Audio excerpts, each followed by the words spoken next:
Welcome to the Business Extra podcast. I'm Mustafa Alrawi, the National's Assistant Editor-in-Chief. If you like this show, please do subscribe and ring that bell. With me is Kelsey Warner, the National's Future Editor and co-host. Hi, Kelsey. Hey, Mustafa. So today we're talking about NMC Health, the country's largest healthcare provider. With us to discuss this subject is the CEO of NMC Health, Michael Davis. Thanks for being with us today. Thank you for having me. A very interesting time to actually have you with us in the podcast studio because in March, NMC came out of administration, a 2-year saga, if you like. 34 out of the 36 companies are now sort of free and clear, and you're running things.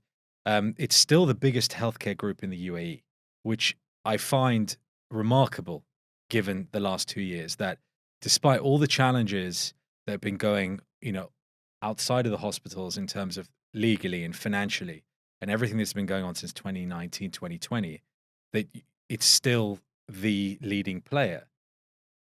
If I read from your LinkedIn account, if you don't mind, it says NMC Healthcare is the largest private healthcare company in the UAE.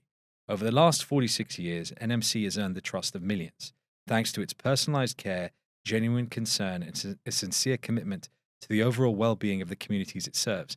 And I read this because I think people should remember, and I'm sure you know, that although we were reporting all the time about the different aspects of what was happening, following the scandal and everything, you're still having to serve patients every day.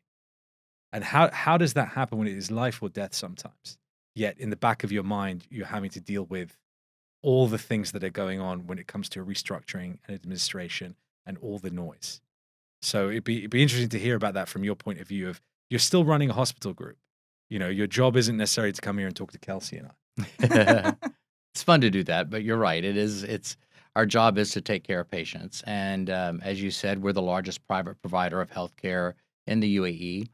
Just as a brief, I'll give you my elevator spiel. We operate across 5 strategic verticals, and I think people forget that about NMC Healthcare. We have 11 multi-specialty hospitals and clinics in the UAE and Oman. We also own a majority of the Faki IVF brand, where we do almost 6,000 in vitro fertilization cycles per year. We have the CosmoSurge clinics, where we have 21 cosmetic and aesthetic surgery clinics across the UAE and Oman. And we also own Provita International Medical Center, which does long-term care, home care, and rehabilitation. About 50% of our patients are adults and 50% are children. We're most known probably for our multi-specialty hospitals. And those hospitals operate on a hub and spoke model where the multi-specialty hospital operates as the hub, and then the day surgery centers and the medical centers are the spokes that feed those hospitals. And last year, the group saw 5.5 million patients. So everything that you said is correct. In the midst of everything that occurred, every single day, 7 days a week, 24 hours a day, there's an NMC clinician, a doctor, a nurse, or a paramedical staff in a uniform with their stethoscope on, caring for a patient. And we care for people across a very broad range of clinical issues, sometimes at their very worst and sometimes at their very best, whether it's trying to help a family to realize their dream of being a parent, whether it's maybe someone going into CosmoSurge because they want to feel better about themselves or feel competitive, or maybe it's someone in a very vulnerable state, having a heart attack or a stroke or needing a surgical issue. And we put, myself and the leadership team over the last 2 years, put a lot of emphasis on making sure that the people that were doing the work at the bedside and the people that were actually caring for patients were distanced from the issues that were occurring at the corporate office. That was what my job was to somehow create a chasm between what we were dealing with the legal issues and the restructuring issues and the discovery of the fraud with our 12,000 employees who were in the middle of the worst pandemic the world had seen in 100 years. So it is something we're very proud. We're proud to have come out of administration. We came out on March 25th. It's a bit of a new rebirth for the organization, but that's not the day that NMC was born. This is a company that's been around for over 40 years, that's grown and gained the trust of its constituents. And we're here today to talk about it. We're just really proud that we got to this point. So you just mentioned your 12,000 employees. So it's going to be impossible to unpick the scandal from the pandemic and how much fallout there was from either one of those doing the accounting of the last 2 years. Your revenue took a hit mid-year last year, which you attributed to the pandemic. And I'm just curious, can you reflect a little bit more on just what have been the drawbacks of the last 2 years? Where have you lost out? And what do you blame on the pandemic? And what do you blame on the scandal? Yeah. Well, pandemic wise, we've done 4 million PCR tests and we've given about 150,000 vaccines. So we played a very integral role in in the UAE's response to the pandemic. I think that everyone, any of our competitors, even the government hospitals, would tell you that it was a struggle during the pandemic. We incurred a lot of wage inflation because nurses and doctors were being almost, people were being offered 5,000, 10,000 dirhams more per month to go next door. And, it was really, really, really difficult. I think what we really have lost out on mostly is our recruitment. Thank God our patients have been well cared for. And I think we've always put patient care first and foremost. And our mission to provide, world-class care at international benchmarks. And remember, Kelsey, also, NMC cares for a very broad socioeconomic group. So if you look at our company, we have very different brands. The Fucky IVF brand, for instance, cares for very, very many Emiratis, as well as expats who are paying cash for their treatment, their IVF treatment. If you look at our CosmoSurge brand, that's a lot of cash-type patients. But if you look at our multi-specialty hospital brands, the NMC Specialty Hospital brand cares for many, many people from the Indian subcontinent, other Arabic countries. There's a wide variety of earners and here. So we care for many different insurance cards, many different socioeconomic levels. And we found that this business was really stress tested. It's got a very strong risk mitigation component to it because we were able to care for such a broad group of people. So I think if anything, we probably lost out more on recruitment. And that's one of our goals for 2022 is to try to replace some of the doctors and some of the nurses who maybe were not coming into the country because they were needed at their own country, or maybe people that were being sort of bouncing around because there was such, wage inflation that was occurring across the way. But mostly, we're really proud of the clinical work that we were able to do over the last 2 years and the role we played in the UAE's response to the pandemic. I mean, you have an engagement with your patients, with your employees. You have a number of stakeholders. The legacy of B.R. Shetty, the founder, as you said, that the company's been around for several decades. He was synonymous with it, and he was very high profile, spoke a lot. Actually, was in this studio as well at one point before the scandal happened. And I know that the administration was a very important sort of watershed to kind of move on from the past. But at the same time, you couldn't, for example, just drop the name because of the patients. The patients, particularly here in the UAE, I know you were elsewhere as well, other countries, but here in the UAE, they understood what the NMC brand was. But at the same time, holding on to that means that you've always got to carry that baggage around. Do you, sort of from your point of view, how do you move past the past, right? I mean, from the pandemic, that's great. You're looking at the learnings and you're saying this is what we need. But from the scandal, how do you not always have to discuss that for 20 seconds in any meeting you go into? Yeah. Is the question just, are you going to rebrand? We're not Fine. I know. Go for First, it. I'll answer that bluntly. No, we have no. At this point, there's no reason to rebrand. 60% of our patients are repeat customers. So 60% of the patients that come into NMC are patients that have come to us before. As it relates to Dr. Shetty and the past, regardless of what occurred, we can't negate or even discount the legacy of the last 40 years. And I've been with the organization in some capacity since 2015. And we underwent a very large capacity building and capability building exercise. Dr. Shetty stepped aside as the CEO in 2016. So Dr. Shetty hasn't been associated as the CEO. He was a shareholder like everyone else. Now, that having been said, he was the founder. What I do is my responsibility now is to make sure that our 12,000 employees have a sense of purpose, feel like they have worthwhile work, are working for an organization that they can be proud of, an organization that's honest, open, transparent, that puts our patients and our employees and our other stakeholders first. And I really feel like there was a period of time, probably 2 years ago, where those people that were associated with the business before were very much at the forefront. But a lot of water has crossed under the bridge over the last 2 years. And I think that for better or for worse, my job, though, Mustafa, has never been to be the judge and the jury. I tell people that all the time. My job was never to blame or to point fingers at any of the previous leadership. My job was just always to ensure the stability and the continuity of the organization. And as the CEO, there were periods of time early on in this process where the only thing I could do was just get up and try to do whatever the next most important thing in front of me was, whatever that would be. That's what I had to do, and I've continued to do that throughout the process. So, in thinking about moving on and moving ahead and finding growth in a company that had just a massive debt pile, what are you looking to in terms of just growth segments? So, Dubai last week disclosed 630,000 medical tourists. The UAE seems like they're on just kind of new footing coming out of the pandemic in terms of reputation and quality of healthcare, which might surprise some people who um, may have even just gone elsewhere outside of the UAE for medical care in the past. Coming out of the pandemic, now it's a destination for medical Exactly, care. yeah. But two, had a really tech savvy approach to the pandemic and accelerated a lot of things in terms of telemedicine, remote care, all sorts of different aspects. So, what are you excited about? Where will growth come from? Is it tech heavy? Is it patient centric? Is it personalized care? What are the things that you're thinking about? Yeah. And the answer to that is yes, it's all of those things. I can tell you that the UAE healthcare sector is expected to grow at 7.5% CAGR until 2025 and be a 40 billion dirham company by a 40 billion dirham industry by 2025.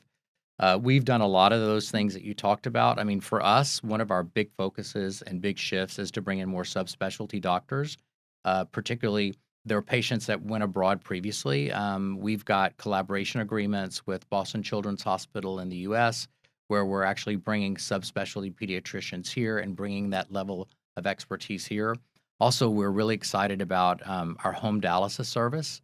We found during the pandemic that people who, particularly patients that were encumbered or patients that were critically ill, that were going into the hospital, people became afraid to come into the hospital. So we brought in an entirely new service line where we now do dialysis in the home. We have over 100 patients getting home dialysis now through our long-term care service. I think part of it is just looking at our existing hospitals, like our NMC Royal Hospital in Dubai Investment Park and our NMC Specialty in Al Nada in Dubai. Those hospitals are bursting at the seams. Those catchment areas have grown exponentially over the last 5 years. So we're adding additional beds there as well. The story for us, we basically, at this point, the company has three very, very important goals. The first is always going to be patient care because we are a healthcare company. The second is ensuring that we have a good, strong governance structure and that we've got a governance structure that allows me and the leadership team to run the business, but also to ensure that nothing that had occurred previously would occur again. And then lastly, it's growth. And that growth could be organic or inorganic, but looking at continuing to get our market share to take care of greater swaths of the population. Am I right in understanding that the ownership of the company now is largely in the hands of the creditors? That ADCB, for example, has over a third ownership in the company. That's correct, yes. And how does that, when you talk about governance, how does that work? Yeah. So there, at this point, we did what's called a deed of company arrangements, and it's a sort of a modified debt for equity swap. So the creditors own a percentage of the company commensurate with the amount of debt that they held. And our largest shareholder is ADCB. And I have to say, it's really important for people to understand that the support that NMC received from ADCB did literally save the company. There was a period of time where if our creditors had not stepped up and loaned me and the company money, that the NMC would not exist today. And so we have a board of directors. The board of directors are representatives of the largest shareholders. ADCB has 3 of those seats. We have now a very robust board, a board that's really interested in driving the organization forward, very focused on governance. but also thankfully a board that recognizes that the last 2 years has been very difficult for me and for the team. And they recognize and have given a lot of grace to us for the work that we've done to put the company where it is today. So the board was just formed March 25th. We're having our third board meeting next week.